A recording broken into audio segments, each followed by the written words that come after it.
বরগুনা জেলা ভ্রমণের কথা চিন্তা করলে সবার শুরুতে যেই ভ্রমণ স্পটের কথা মাথায় আসে তা হলো হরিণঘাটা পর্যটন কেন্দ্র, যার অবস্থান বরগুনা জেলার পাথরঘাটা উপজেলা থেকে প্রায় 7 কিলোমিটার দক্ষিণ দিকে, যেখানে বাংলাদেশের স্থল সীমানার সমাপ্তি ঘটে।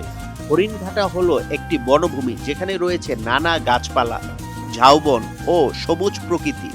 বনের ভেতরের খাল দিয়ে কিছু দূর গেলেই দেখা পাবেন 3 নদীর মোহনা। বলতে গেলে হরিণঘাটা হলো একদিকে বনের শান্তি আর অন্যদিকে সমুদ্রের নীরবতায় মেশানো এক অনন্য প্রাকৃতিক পরিবেশ। এবং এই প্রাকৃতিক পরিবেশে হরিণঘাটা ভ্রমণে আমার সফরসঙ্গী হিসেবে ছিল শ্রদ্ধেয় আব্দুল মমিন স্যার এবং জাকির স্যার। আজকের এই ভিডিওতে বরগুনা সদর থেকে কিভাবে আমরা হরিণঘাটা পর্যটন কেন্দ্রে গেলাম, কোথায় কোথায় ঘুরলাম, খাওয়া দাওয়া করলাম এবং কত খরচ হলো তার বিস্তারিত বিবরণ দেয়া থাকবে। তাহলে শুরু করা যাক বরগুনা ভ্রমণের 3য় পর্ব, হরিণঘাটা ভ্রমণের গল্প।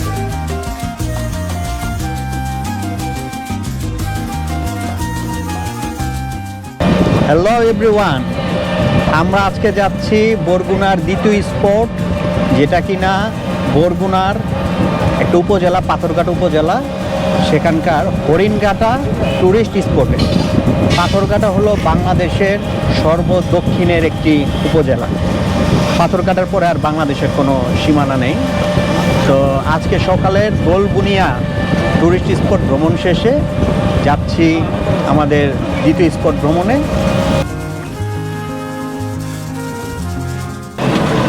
বরগুনা সদর থেকে পাথরঘাটার হরিণঘাটা যেতে হলে শুরুতে যেতে হবে আপনাকে বরগুনা সদর থেকে বড়ইতলি ফেরিঘাট।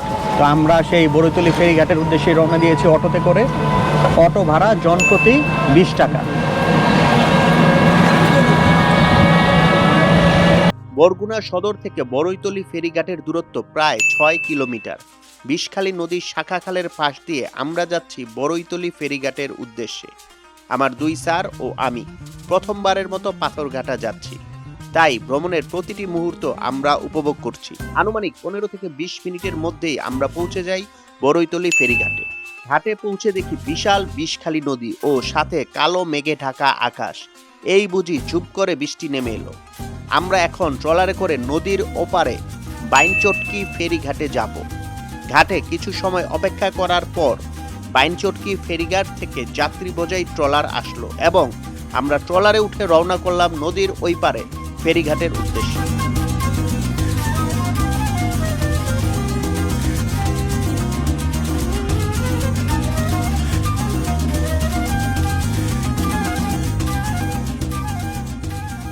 আমরা এখন বড়ইতলি ফেরিঘাট থেকে নদীর ওপারে যাচ্ছি।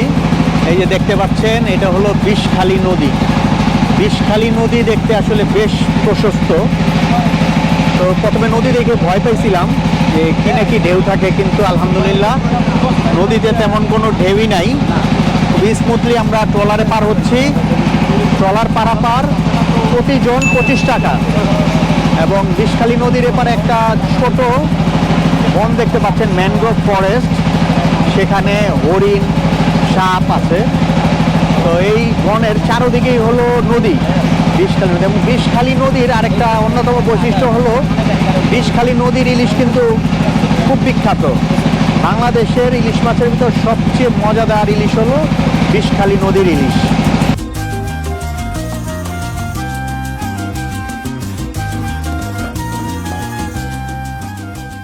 বাইনচটকি ফেরিঘাট পৌঁছে 250 টাকায় একটি অটো রিজার্ভ করে আমরা রওনা করলাম পাথরঘাটা উপজেলার উদ্দেশ্যে।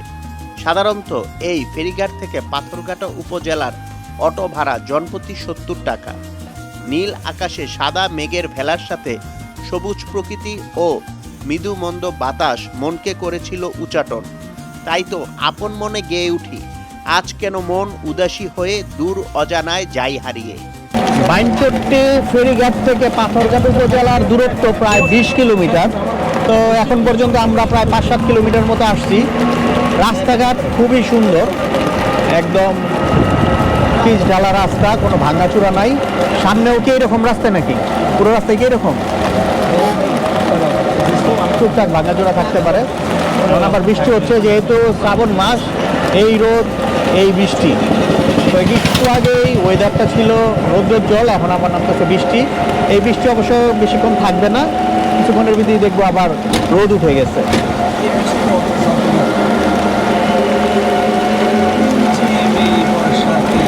কিছুক্ষণ আগে বৃষ্টি হচ্ছিল, তো তখন বলছিলাম যে শ্রাবণ মাসে এই রোদ এই বৃষ্টি, রোদ বৃষ্টির খেলা। এখন আবার দেখেন রোদ উঠে গেছে, 2 থেকে 3 মিনিটের ব্যবধানেই রোদ উঠে গেছে। এই প্রকৃতিটা অসম্ভব রকম সুন্দর। এই শ্রাবণ মাসে প্রধান সৌন্দর্য হলো আকাশের মেঘ, সাদা মেঘ, খোলা আকাশে সাদা মেঘ দেখতে জোশ লাগে।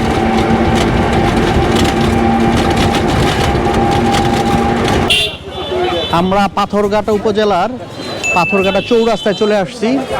এই চৌরাস্তার নতুন নাম শহীদ আবু সাইদ চত্বর, এবং এই চত্বর থেকেই আমরা হরিণঘাটার অটো পাবো।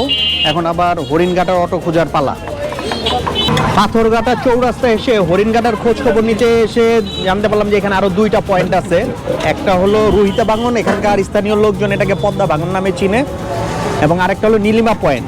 তো আমরা হরিণঘাটা যাওয়ার আগে এখন যাচ্ছি পদ্মা ভাঙন বা রুহিতা ভাঙন নামক জায়গায়। আমরা অটো নিলাম, আমাদের সাথে আছে রানা। রানা আমাদেরকে পদ্মা ভাঙন নিয়ে যাচ্ছে, রিজার্ভ 70 টাকা ভাড়া।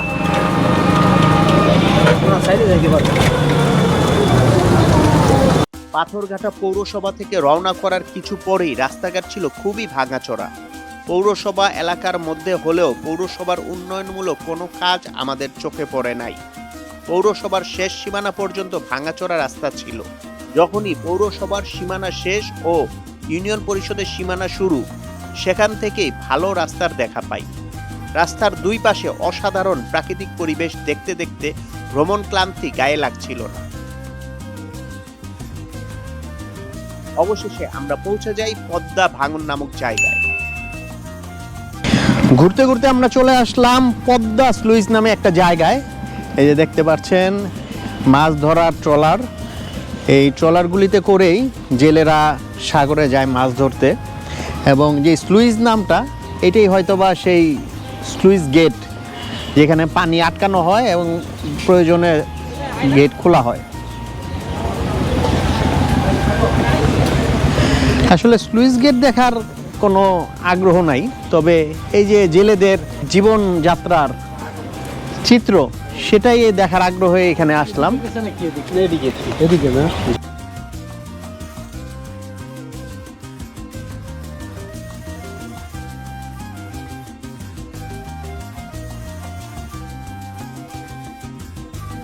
পদ্মা স্লুইস গেটে কিছু সময় অবস্থান করে আমরা রওনা করলাম হরিণঘাটার উদ্দেশ্যে। এটা হলো হরিণঘাটা 0 পয়েন্ট। যেহেতু দুপুর হয়ে গিয়েছিল, তাই দুপুরের খাবার খাবার জন্য আমরা হরিণঘাটা পর্যটন কেন্দ্রের কিছুটা আগে হরিণঘাটা রিসোর্টে যাই।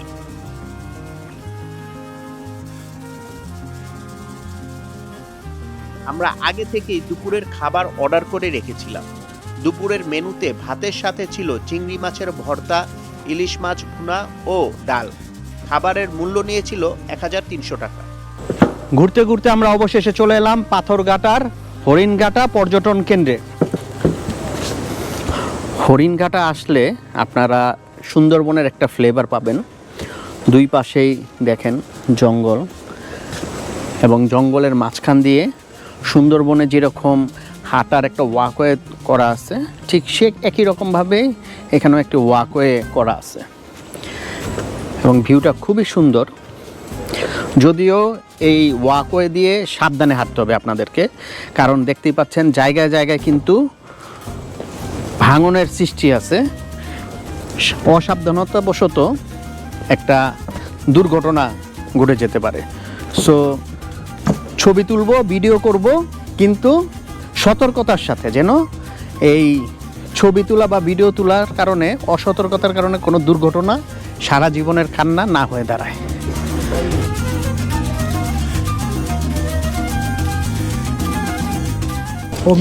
হরিণঘাটা পর্যটন কেন্দ্র থেকে আমরা একটি ট্রলার ভাড়া করেছি। এখানে একটা সমুদ্র সৈকত আছে, লাল দিঘি সমুদ্র সৈকত। তো সেই লাল দিঘি সমুদ্র সৈকতটা ঘোরার জন্য আমরা তিনজন এখন একটি ট্রলার ভাড়া করেছি। ট্রলার তিনজনের জন্য সাধারণত উনি 700 টাকা নেয়, কিন্তু বার্গেনিং করে আমরা 500 টাকায় যাচ্ছি। তো স্যার কিছু বলে। থ্যাংক ইউ মিস্টার সোহান সাহেব। আমরা আসলে সকাল থেকেই ঘুরতেছি, সেই বরগুনা থেকে বিষখালী নদী হয়ে পাথরঘাটা উপজেলা হয়ে আমরা হরিণঘাটা এই ঘাটে এসে হরিণঘাটা রিসোর্টে খাওয়া দাওয়া করার পর এই হরিণঘাটা যেখানে আমরা খাওয়া দাওয়া সেরে এখন এই লেকের ভিতর হরিণঘাটা এই খালের ভিতরে আমরা দুই সাইডে কেওড়া বন, তার ভিতর থেকে আমরা ট্রলারে যাত্রা শুরু করেছি। আমাদের কাছে অত্যন্ত ভালো লাগে। আমরা এই কেওড়া বন আর কখনো দেখি নাই। আমাদের কাছে মনে হয় যেন এটা বাংলাদেশের একটা বিচিত্র জায়গা। এখানে ন্যাচারাল যে প্রকৃতির যে ছোঁয়া, সেই ছোঁয়া আমাদের মন জুড়িয়ে দেয়। এবং আমি প্রত্যাশা করি আমাদের এই ভিডিও কখনো দেখার পরে সবাই পারিবারিকভাবে এখানে ভ্রমণে আসবেন। এটা একটা মানে প্রকৃতির এক অপূর্ব লীলা। এখানে আমরা প্রকৃতির কাছে কৃতজ্ঞতা বোধ করতে পারি এমন সুন্দর সিনারি দেখে, যে মনে হয় যেন আমরা আমাদের বরিশালের দক্ষিণ অঞ্চলে যে এত সুন্দর জায়গা আছে, এটা বাংলাদেশের বিভিন্ন জেলার মানুষের অনেকেই জানে না যে আমরা এখানে প্রকৃতির এত লীলাভূমি রয়েছে। আমরা অনেকে সিলেটে ঘুরতে যাই, সেখানে লাতার খাল, তারপর অন্যান্য জায়গা যেখানে তার চেয়ে অনেক সুন্দর এখানে। আমরা সবাইকে আমন্ত্রণ জানাই, সবাই এখানে ভ্রমণ করবেন এবং এই জায়গাটা উপভোগ করবেন। ধন্যবাদ সকলকে। আমাদের ট্রলার ধীরে ধীরে সরু খাল হয়ে এগিয়ে যাচ্ছে 3 নদীর মোহনার উদ্দেশ্যে। সরু খালের দুই পাশের কেওড়া বনের সৌন্দর্য ছিল নেশা লাগানোর মতোই সুন্দর। এই সরু খাল 3 নদীর মোহনায় যেয়ে মিশেছে, যেখানে বিষখালী, পায়রা ও বলেশ্বর নদী একসাথে মিলিত হয়ে বঙ্গোপসাগরে যেয়ে পড়েছে।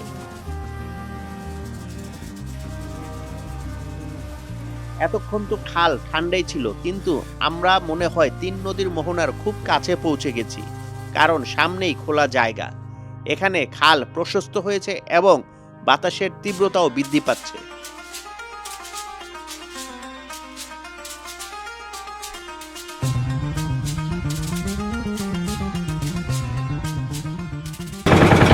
আসলে এই মোহনার সামনে আসার সাথে সাথেই এত বাতাস, ভিতরে কিন্তু এত বাতাস ছিল না, কিন্তু এখানে আসার সাথে সাথে প্রচন্ড রকম বাতাস এবং ভিউটাও অসাধারণ লাগতেছে। দেখতে পাচ্ছেন যে নদীর ঢেউগুলি খালের ভিতরে প্রবেশ করতেছে। এখন জোয়ারের টাইম, যার কারণে প্রচুর বাতাস, জোয়ারের সময় সবসময় বাতাস থাকে এবং পানি চরাঞ্চলে প্রবেশ করে। দেখা লাগে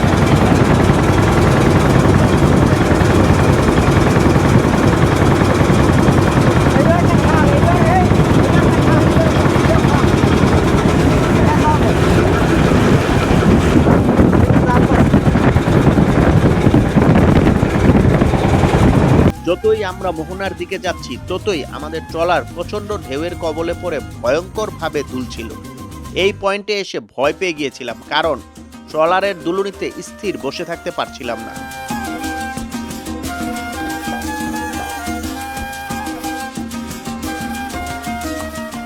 অবশেষে মোহনার পাশেই একটা বনের ধারে আমাদের ট্রলার নোঙ্গর করে এবং আমরা সেই বনের ভেতর দিয়ে যেয়ে নদীর ধারে পৌঁছাই।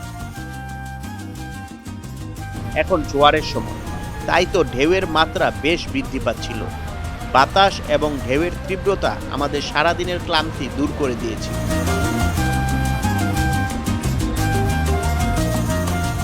মোহনার এই ভিউ কোনো অংশেই সমুদ্র দেখার আনন্দের চেয়ে কম নয়।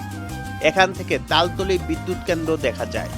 প্রকৃতির এই অপরূপ দৃশ্য আমরা ছবি তুলে স্মৃতির পাতায় জমা করে রাখলাম। বেশ কিছু সময় এখানে কাটিয়ে আমরা আবারও ফিরতি যাত্রা শুরু করলাম।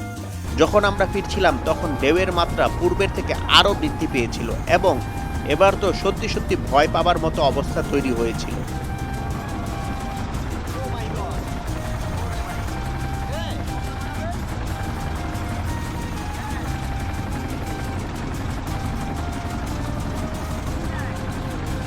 যাক, অবশেষে আমরা আবারও সেই শান্ত খালে চলে এসেছি। খালের পাশের এক গাছে অজানা এক ফলের দেখা পেলাম। সেই ফল পাড়ার জন্য ট্রলার গাছের কাছে নেওয়া হয়। অবশেষে ট্রলারের মাঝি অজানা গাছের ফল পেরে জাকির স্যারকে দেয় এবং জাকির স্যারের সে কি উল্লাস, তা দেখার মতো ছিল। এরপর আমরা আবারও ফিরতে শুরু করলাম। বনের শান্ত মনোরম পরিবেশে আমরাও কিছুটা চুপচাপ হয়ে গিয়েছিলাম।